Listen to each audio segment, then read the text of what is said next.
Hey there, my name is Rachel Chavez, and I am currently in the Dominican Republic. I'm originally from Phoenix, Arizona. So Mr. Ricewick asked me to share with you how I got here to the Dominican Republic.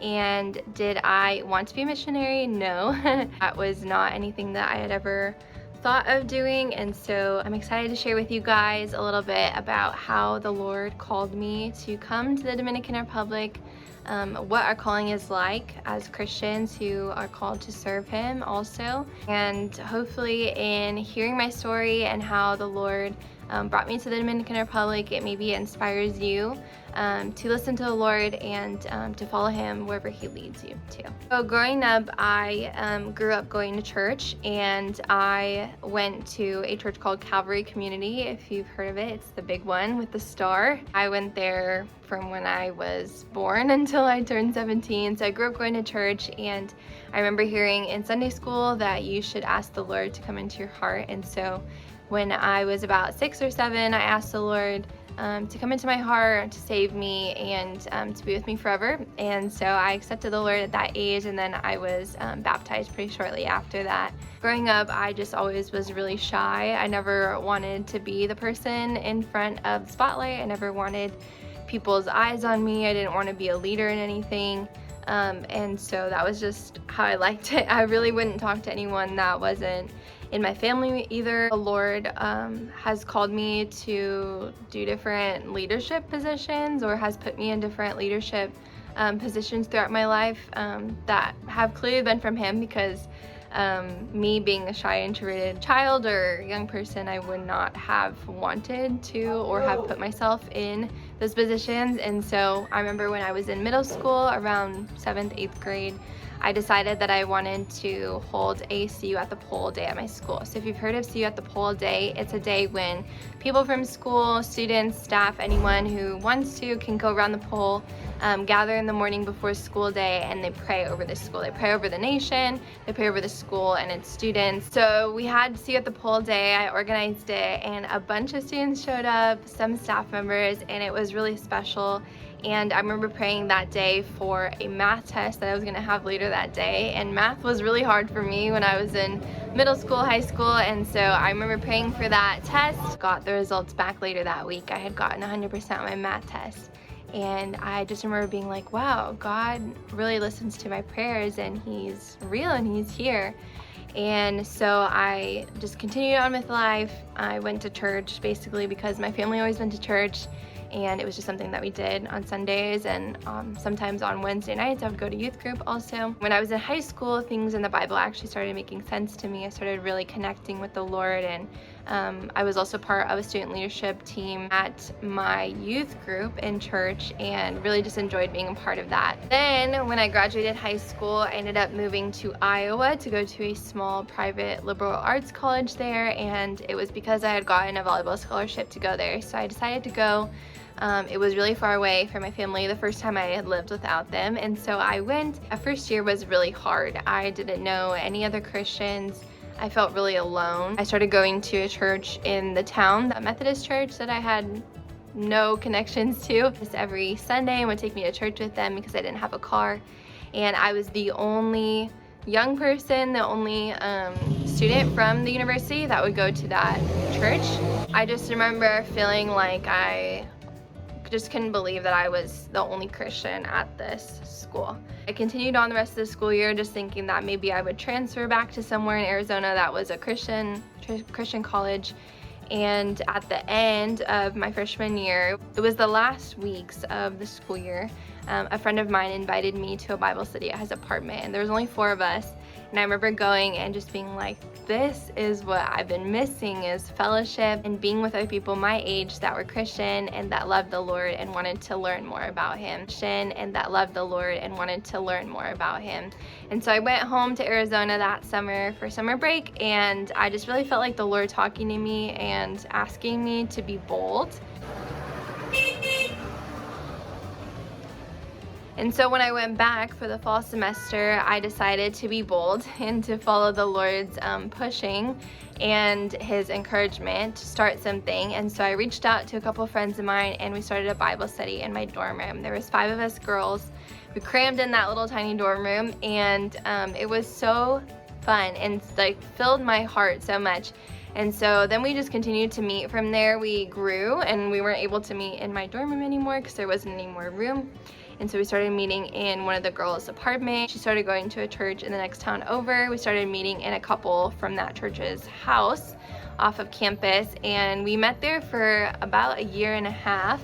That other girl that I was leading the group with ended up graduating, and then there was just always someone else that was interested in what the Lord was doing with the Bible study and wanted to help with it as well. So I ended up leading the group with a couple of different students throughout the years. We did it for all 3 years that I had left there, my sophomore, junior, and senior year. And I just really loved seeing my peers around me come to know the Lord, get baptized, and then go on to the career field or go on to do different mission trips. And it was so inspiring to me. At the time, we started meeting on campus, and it just allowed even more students to be able to attend and to be a part of the Bible study. So I remember just feeling so grateful that the Lord could even use some of these skills that He's gifted me with to be able to serve other students, to serve Him, to glorify Him, and to even just grow my relationship with Him. I remember feeling so grateful for that. Even to this day, I just feel like that was such a critical time in my life that the Lord used. In my junior year of college, I was praying about where the Lord wanted me to go, and I was studying to be a teacher, and so you can be a teacher anywhere. Everywhere needs schools and education, especially special education. That's what I studied, so like kids with disabilities or different learning disabilities or physical disabilities, whatever that might look like. Really praying a lot, and I really wanted the Lord, I remember I wanted Him to show me like a neon sign that had like an arrow that pointed to a certain state that He wanted me to be. But I remember the school year ended in April, and in March my mom joined a mission trip to come to the Dominican Republic. They came, and my mom said the very first night that she was here that she felt like I belonged here, and I had never heard about the Dominican Republic before. I had never been out of the country before. I did not know where it was. I didn't even know where my mom was at that point because I just knew that she had gone out of the country.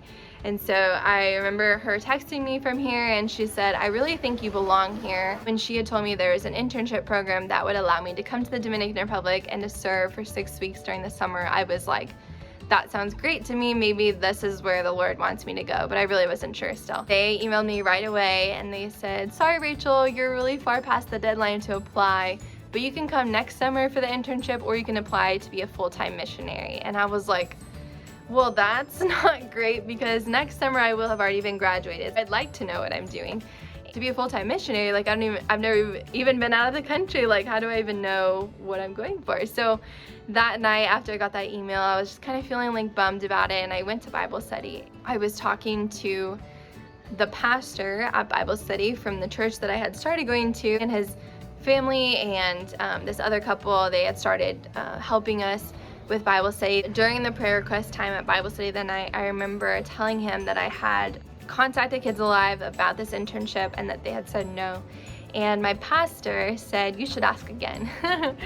And I was like kind of nervous, like, I don't know, I don't want to ask again. I went home that night and I prayed specifically, like, "God, if you want me to be in the Dominican Republic this summer, would you please open a door?" And I went to sleep, woke up the next morning, looked at my phone, and on my phone there was an email that said, "Hey Rachel, we're gonna expedite the process for you." I was like, just so like, wow. I just remember being like, that's amazing, and so excited. Finals had finished, we went for summer break, and I went back to Arizona with my parents. So then I had to figure out, how do I raise these funds to be able to afford a trip like this? I remember like I prayed about it a lot, sent out letters to people telling them what I was gonna do.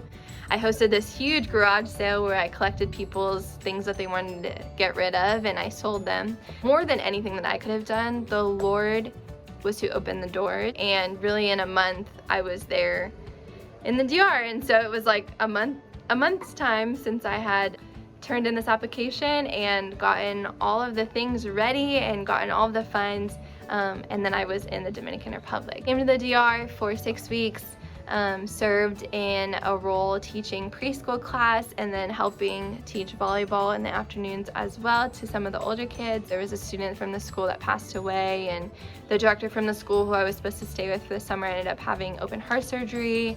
There was just a lot of things that happened that summer, but through it all, I could see the Lord's hand in having me there and making a way for me to be here. I could hear very clearly how the Lord had been speaking to me that summer, and I remember just spending a lot of time in prayer. I remember hearing very clearly that the Lord had prepared me for such a time as this. He had just reminded me of all these different things that had happened in my life, of He had done these things so that I would be prepared for this exact thing that was happening in the Dominican Republic.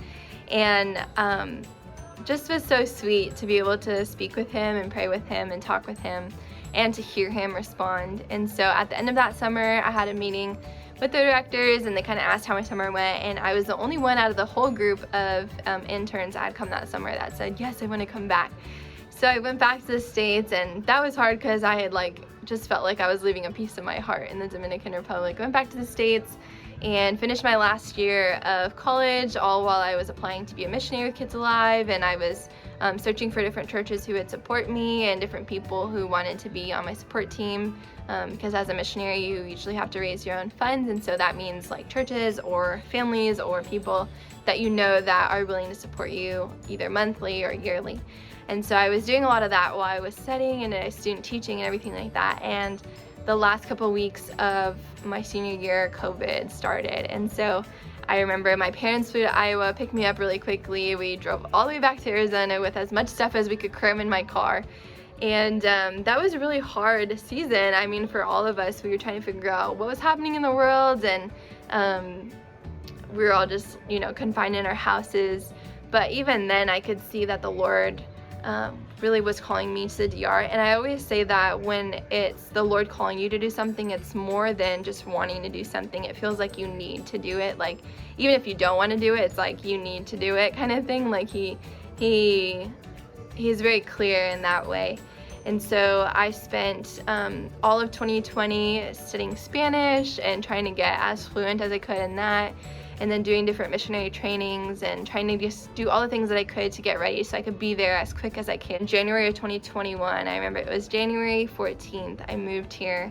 And it was such a transition. It's hard to leave your family. It's hard to leave all the things that make you feel comfortable, all the things that a place that you've grown up in, and come somewhere where you don't know anyone, and you don't know the language, and you don't know how things work, and you don't know where to find things. You don't even know how to drive on the road. You're living on your own for the first time in a different country. It was just so sweet to remind me, you're here because I've brought you here. The Lord always rewards us when we follow him, even beyond the fear. And it's been so sweet to be here. I've been here for almost 4 years now. So as long as I was in college, as long as I was in high school, I have grown so much thanks to just the Lord's guidance and his provision and his strength that he's given me. I've figured out he's my sustainer, and he's the one that keeps me strong. He's the one that provides me with strength, provides me with the courage to be able to do what I do, and the knowledge and the capacity and the ability to do what I do,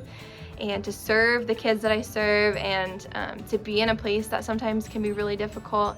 But the Lord is always so much stronger and better and bigger than all of those things, and that's really the only thing that can keep me here, can keep my heart in kind of the right mindset and posture to be able to do what I do when it does get really hard. I definitely think that the Lord has different callings for each of us, especially us who have accepted him into our lives, who are Christians. Our main calling is to serve him and to be a witness of him, which means that we're sharing and we're telling people about what he's doing in our life and what we've seen him do in other people's lives. I think you can have a second calling or a job or another purpose, and that might be something that the Lord has brought you into also. And for me, it was to be a missionary, at least for this season of my life, to serve him here in the Dominican Republic and to use those special gifts and talents that he has given me and created within me to serve others and to share his love with them. That's what it's all about, and that's what he wants to see, is all of his children all around the world knowing him and loving him and serving others because of his goodness and his love in our lives. So thank you so much for chatting with me today, and if you have any questions, let Mr. Ricewig know, and I will definitely be sending more videos. Thank you for having me today as your guest speaker. Bye everyone.